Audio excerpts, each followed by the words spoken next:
на времето и на важноста на документите. Оти мислам дека навистина, ако се анализираат уставни амандмани и се оценат како неприфатливи, најверојатно дека нема потреба се анализираат законските амандмани.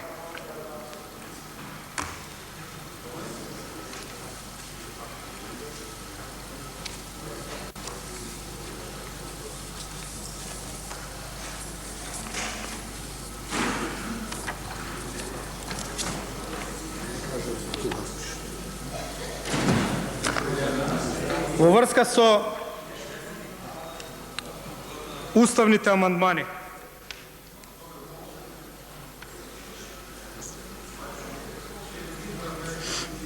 ќе се задржам на две работи. На преамбулата и на уште на една работа, а тоа е дека во член 78 Собранието ќе основа комитет за односи меѓу заедници. Има многу работи што се неприфатливи. Во член 7 за втор јазик, во член 19, во член 69 консензуална демократија, во 86 кај што се воведува клуч, член 109 со клуч, член 114 со клуч, што значи консензуална демократија, и член 131 во кој што се уредуваат начините на кои што се менјава уставот. Меѓутоа мислам дека зборував за консензуалната демократија и мислам дека нема потреба да ве оптеретувам толку многу. Оти претпоставам дека и некои други пратеници ќе ги анализираат овие моменти. Само ќе се задржам на овие две, што ги спомнав, и дека едноставно сметам дека претходните веќе ги спомнав и нафрлив своја размислување за нив. Преамбула на Република Македонија, односно на Уставот на Република Македонија. Јас ќе ја прочитам преамбулата и понатака, после тоа ќе го прочитам текстот како сега треба да гласи преамбулата. Значи, прво преамбулата во Уставот на Република Македонија. Тргнувајќи од историското, културно, духовно и државно наследство на македонскиот народ и неговата вековна борба за национална и социјална слобода и создавање на своја држава.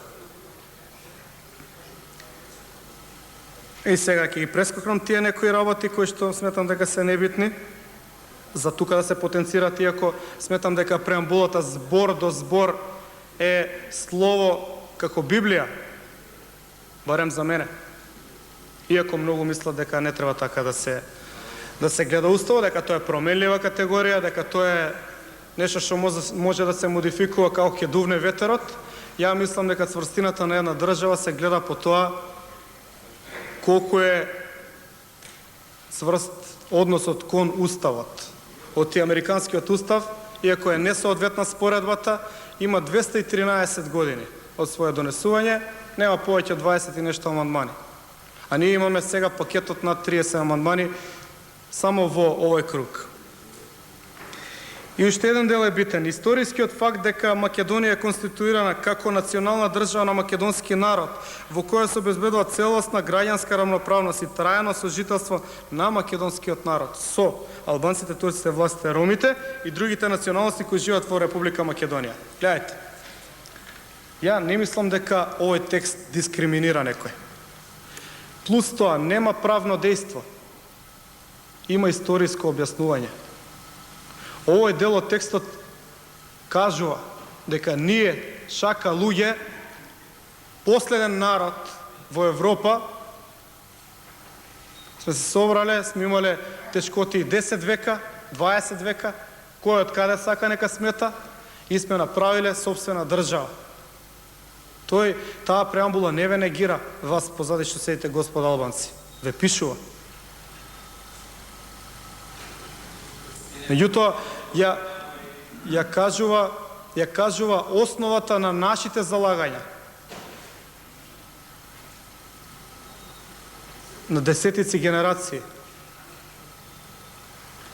А денешнава преамбула, односно наредната, ако го усвоите тоа што е предложено, ќе гласи: граѓаните на Република Македонија, превземајќи одговорност за сегашноста и днината на татковината, свесни и благодарни на своите предци за жртвите и посветеноста во нивните заложби и борба за создавање на самостојна и суверена држава Македонија и одговорни пред идните генерации за зачувување и развој на се што е вредно и богато од богатото културно наследство и соживотот во Македонија, еднакви во своите права и обврски кон заедничкото добро, бла, бла, бла, бла.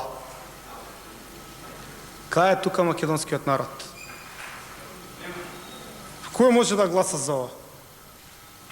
Господин Црвенковски, ја не знам, сакам да ви честитам на храброста што ја искажувате во вашето говорење пред македонскиот парламент. Оти вие вака глад да кажете сите дека ќе гласате и око да не ви трепне, мене не ми е јасно. Како можете да превземете ваква одговорност? Се однесува тоа и на сите други пратеници. Не е во прашање тоа што ја не сум демократ, па не ми се допаѓа дека некој друг постои во Македонија. Тоа е верифицирано со оригиналната преамбула, преамбулата на македонскиот устав. Запишани се заедниците, освен можеби што се србите испуштени, што може да се дополни со амандман.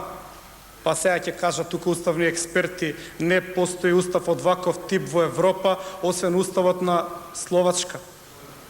Дека тој одразува закоравен начин на кој што се представуваат нештата, дека никој во уставите не се представува како народ. Меѓутоа, јас и понатака сум убеден дека едноставно ние имаме право како народ да се напишеме во уставот. А верувајте ми, ако ние не се напишеме во уставот, ни бугарите, ни грците, ни србите, ни албанците нема да не напишат. И во мои разговори со неколку дипломати, апсолутно јасно им е зошто нашата гордост и нашата тешкотија да се согласиме да се брише македонскиот народ од преамбулата. И јас сега не сакам да навлегувам во хипотези од типот на светски заговор, од типот на писанијата на Никола Николов, дека постои заговор против македонците. Оти тоа би ми изгледало премногу голема работа за светските сили, за воено-индустријските комплекси, за големите банкарски семејства, да тие се занимаваат со тоа да не избришат нас како држава. Односно, бидејќи сакаат да не остават како држава, нас како народ. Меѓутоа, никако не ми оди во глава ние самите да се избришеме. Некои амандмани се прифатливи. За некои од нив ќе дискутираме, некои сигурно ќе бидат усвоени.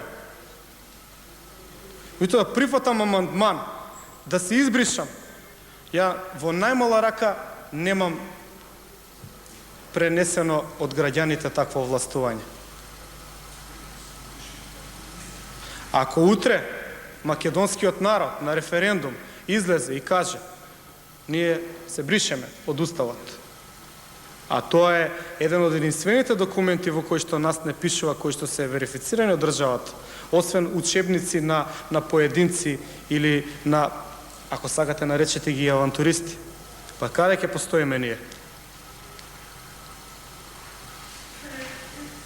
На ова треба да се согласат и пратениците албанци, да сватат дека ние не можеме да се избришеме од уставот.